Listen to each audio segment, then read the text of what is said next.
All right, so we are going to be solving systems of equations a different way with something called matrices. And we are going to be using something called an augmented matrix. Now, a matrix itself is just, let's see, how should I define this? Maybe I should slide this over and type. A matrix is a way to organize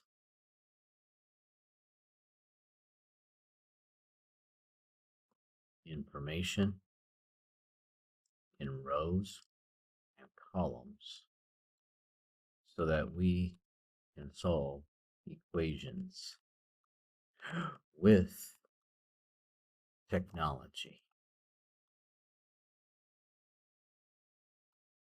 in a fast way. How about that? So what does an augmented matrix look like? Well, first of all, we need to look at the coefficients of these things right here. Coefficients, remember, those are the numbers in front of the variables. So on my top row, if I were to write out just the coefficients, I'm going to write 1, 2, and then 5. 1, 2, and then 5. We use these brackets to represent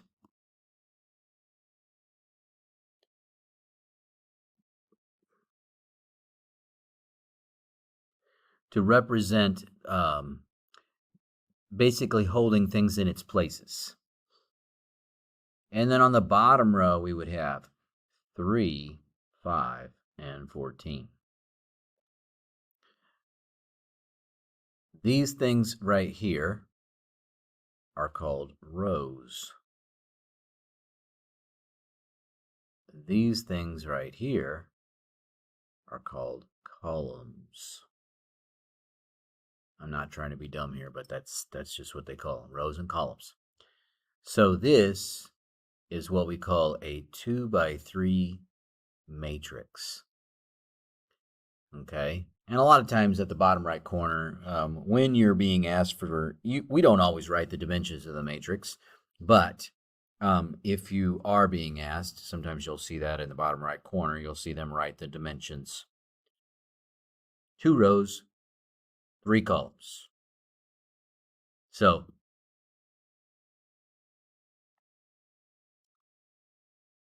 I like to say it's downright easy to identify the dimensions. Now,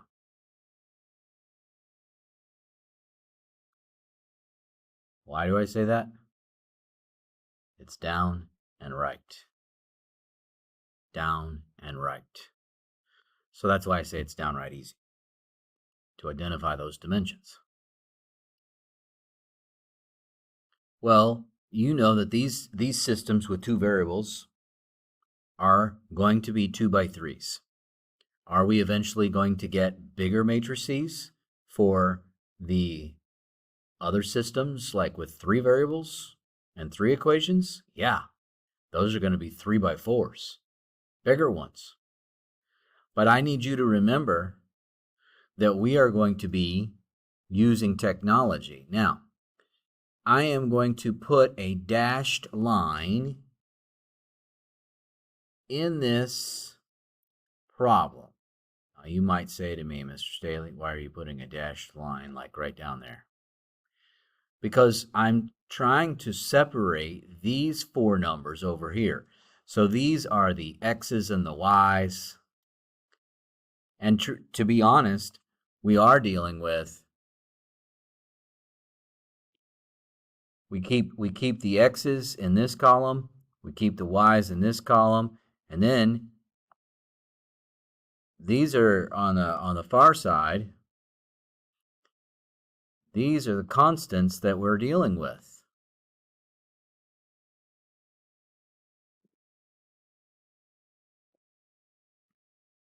Now, how do we use the technology to solve this?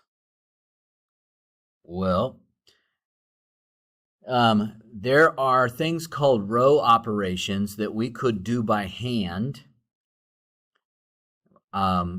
Since this is your first introduction to matrices, we are not going to do by hand row operations. We are going to use a Desmos calculator. Let me pull up that Desmos calculator so you can see it. If you go to the Desmos website, just regular Desmos.com, there are lots of different calculators to use. We've used the graphing calculator. We've used the scientific calculator.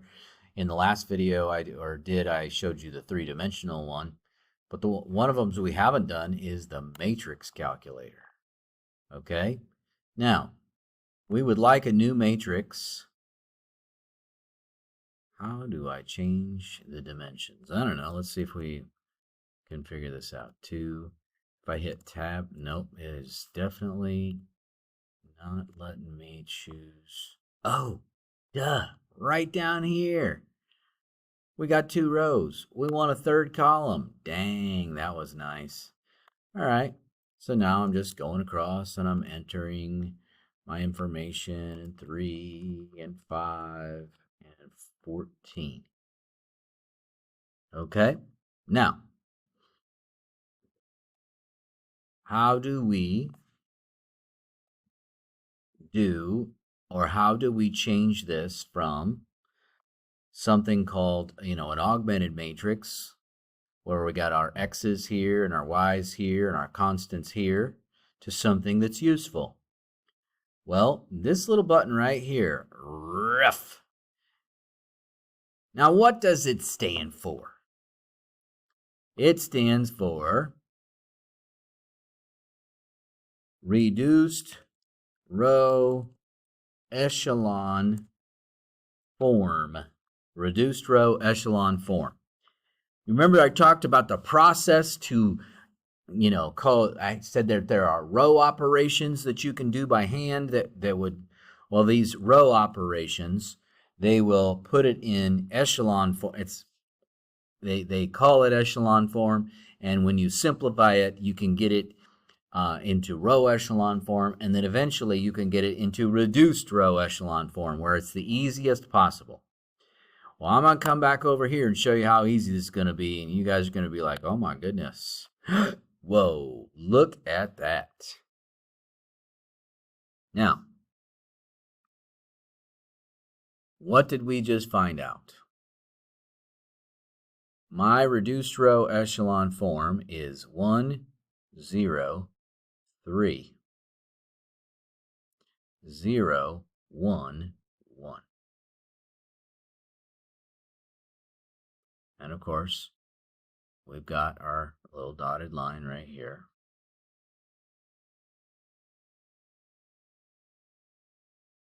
Well, so you're like, well, what does that mean, Mr. Stailey? Why is that significant to us? Well, remember how this represents the x and this represents the y? Well, guess what x is? 1x equals 3. Guess what y is? 1y equals 1. You're like, Mr. Stailey, it cannot be that easy.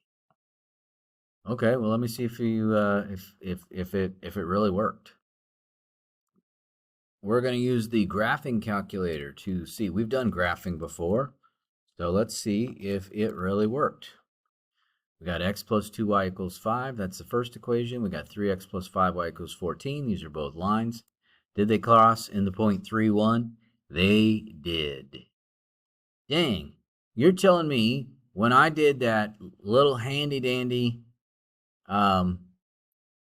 matrix calculator thing, we typed our information in, I hit one button basically, RREF, and whammo, I got my X and my Y. Woo! That's pretty powerful stuff. This is why we like matrices. We like matrices because we can program technology to do the calculations very, very fast.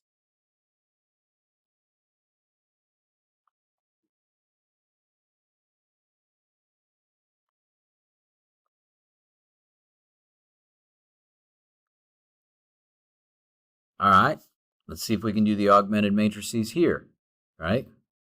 We've got 1, -3, ... -1, -5, 16, +5. What happens when I do RREF? We call this matrix A, and I do RREF of matrix A. What do I end up with? Well, you're going to end up with something that looks like this. But what are we going to end up with? Let's see. I wonder what happens. Oh, look at that. If you change the equation, it changes the answer for the second part. So 1, -3, -1, -5, 16. You can see how it's changing the answers. And 5. Ooh. So we ended up getting a -1 for the top row and a 0 for the bottom row. So we know that the coordinate -1, 0 is the place where the two lines cross. All right, well, what about the next one? Well, that augmented matrix, remember, that only works if you have the x's and y's on the same side. So I'm going to push that -3x to the other side with my constant on this side. And then on the other one, I have x equals 2. So my augmented matrix is going to look like this: -3, 1, -7. And on the bottom row, a 1. There's a missing y value, so that's a 0, and then a 2. So now I can come over here. Whoops, got rid of my whole matrix. Guess I'm going to have to start that over again. New matrix, 3, -3, tab, 1, tab, -7, 1, and 2. Look at that. This is up here. It's not even after it, but it still uses that. That is awesome. Let me see if I cut this and I come down here and I come and do it underneath. Same thing. That's awesome. Okay. So using my RREF feature, we end up with 1, 0, 2, 0, 1, -1. So the answer to my question is right there. 2, -1 is where the two coordinates come together. Pretty doggone sweet.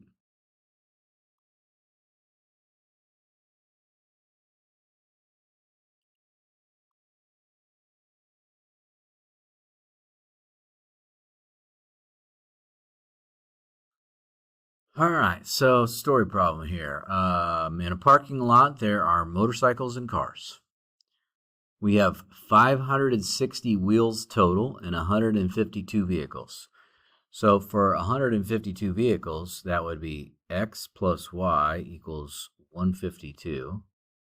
Oh, by the way, it doesn't matter which order you write these equations in. That's the nice thing about this with this technology. It literally will not matter. And then 560 wheels. Okay, so let's say that X is the cars. Okay, so there's 4 wheels on a car. Motorcycles, we have 2 wheels on each of those. And we get a total of 560 wheels. So my augmented matrix, 1, 1, 152, 4, 2, 560. All right, let's see what happens when I come over here. 1, 1, 152, 4, 2, 560. Dang. Isn't that so freaking cool? Little RREF, and it's spitting out 1, 0, 128, and 0, 1, and 24. We have 128 cars. And 24 motorcycles. Just abbreviated, sorry.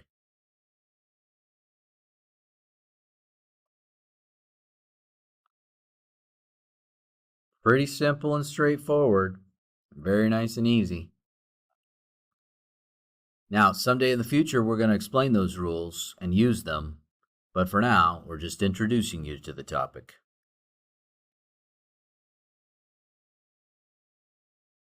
So what happens when we get to this stage? Not much different.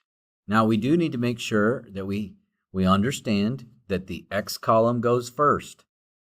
So when you're making your augmented matrix, don't forget, when there's a missing X value, it's a 0.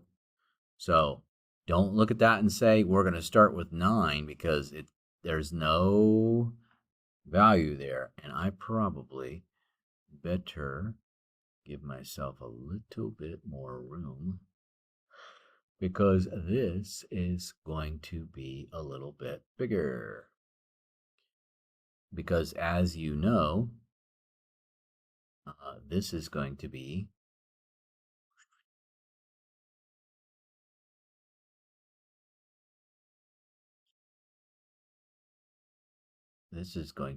a 3 by 4.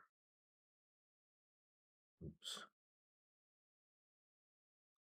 So 0, 9, 2, and then my constant 18. That top row, I just want to make sure everybody knows there has to be a 0 for the X. That's the important. That's the thing that's not written in there, but you have to know. Then the next row, 3, 2, and get rid of that. 1, 5. And the last row, 1, negative 1, 0, negative 1. Because there's a missing Z in that one. Okay. What happens? All right, so I'm going to come over here to my my example. And I'm going to go with 3 rows and 4 columns this time. And we're going to start with a 0, and a 9, and a 2, and an 18. And add a 3, 2, 1, 5, 1, negative 1, 0, negative 1. So we end up getting from the RREF 1, 0, 0,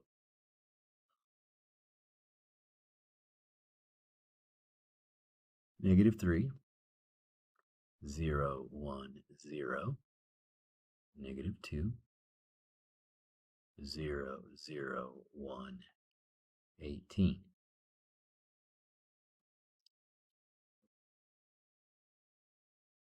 Well, I'm hoping that you can use the idea of knowing that this represents the x, this represents the y, this represents the z, and so you will find that x is -3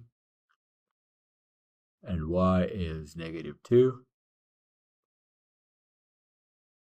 and z is +18. So that is the coordinate in the universe where the three planes come together.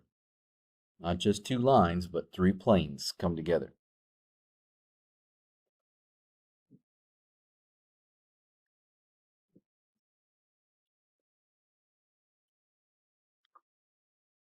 So here's the next one.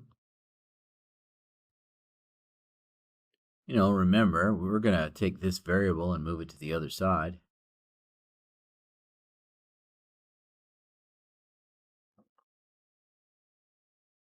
So I'm hoping that you can see that my matrix would be -1, 0, +1, -4.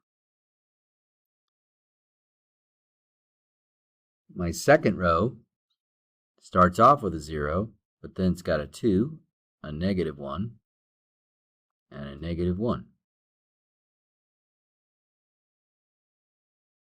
My third row is going to be 1, 1, 1, 6. So come over to my handy dandy.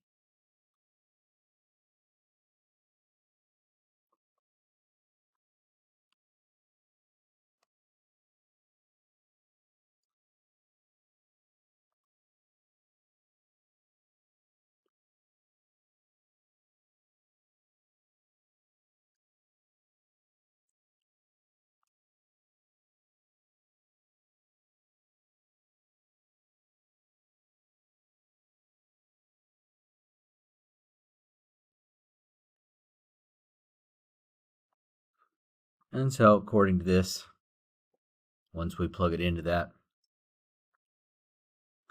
this time we're going to get 1, 0, 0, 5, 0, 1, 0, 0,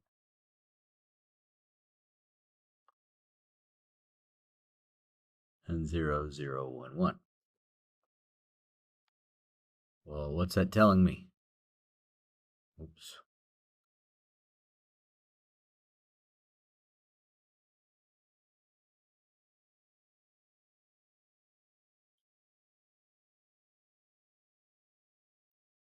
Tells me exactly what x, y, and z are. So x is 5, y is 0, and z is 1.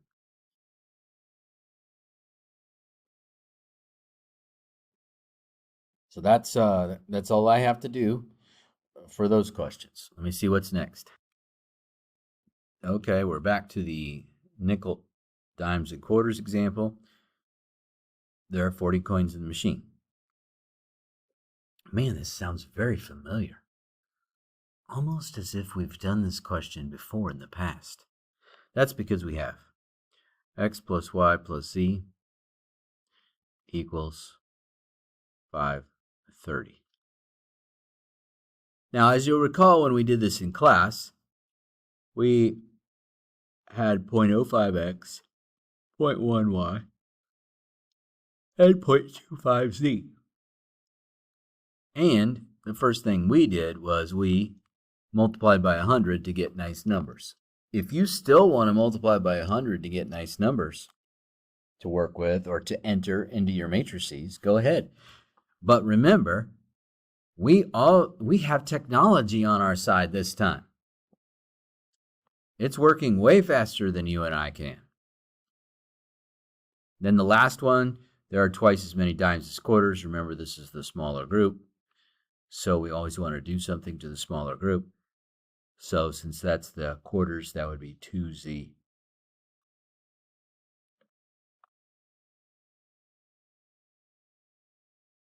Z equals y. Always got to take the smaller one, do something to it to get the larger one. All right. Well, let's convert this into a matrix, right? Top one's easy. 1, 1, 1, $5.30. Wait a second, I made a mistake. Stop me. That's not $5.30. We've got 40 coins. That makes way more sense. But I am going to leave the 0.05, the 0.1, the 0.25, because the calculator does the work for me. Should. We will have to push the y over to the other side. No x, -1 for the y value, and +2 for the x or the z value. And if you move that y over to the same side as the z, that would leave you with 0 down here. All right, let's see what the Desmos calculator comes up with and see if it agrees with what we got the first time. I wonder if you can highlight off. Well, you can just hit the delete, the backspace key.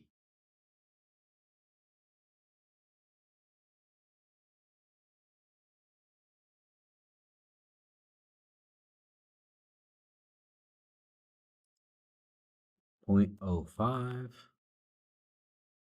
0.1, 0.25, 5.3.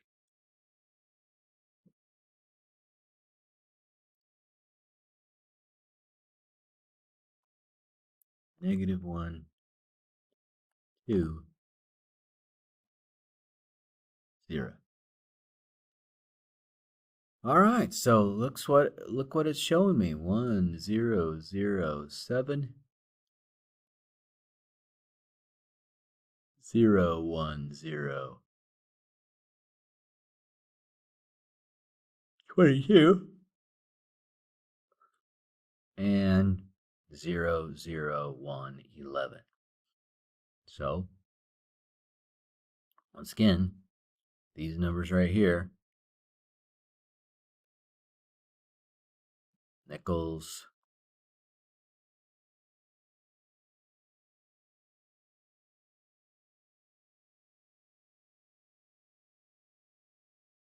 nickels, dimes, and quarters.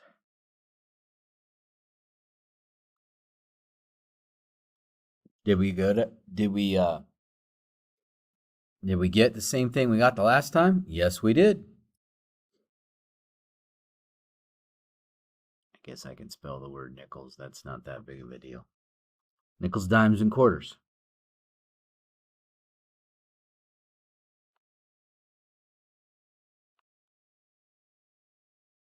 It's kind of nice the way that the RREF takes care of things.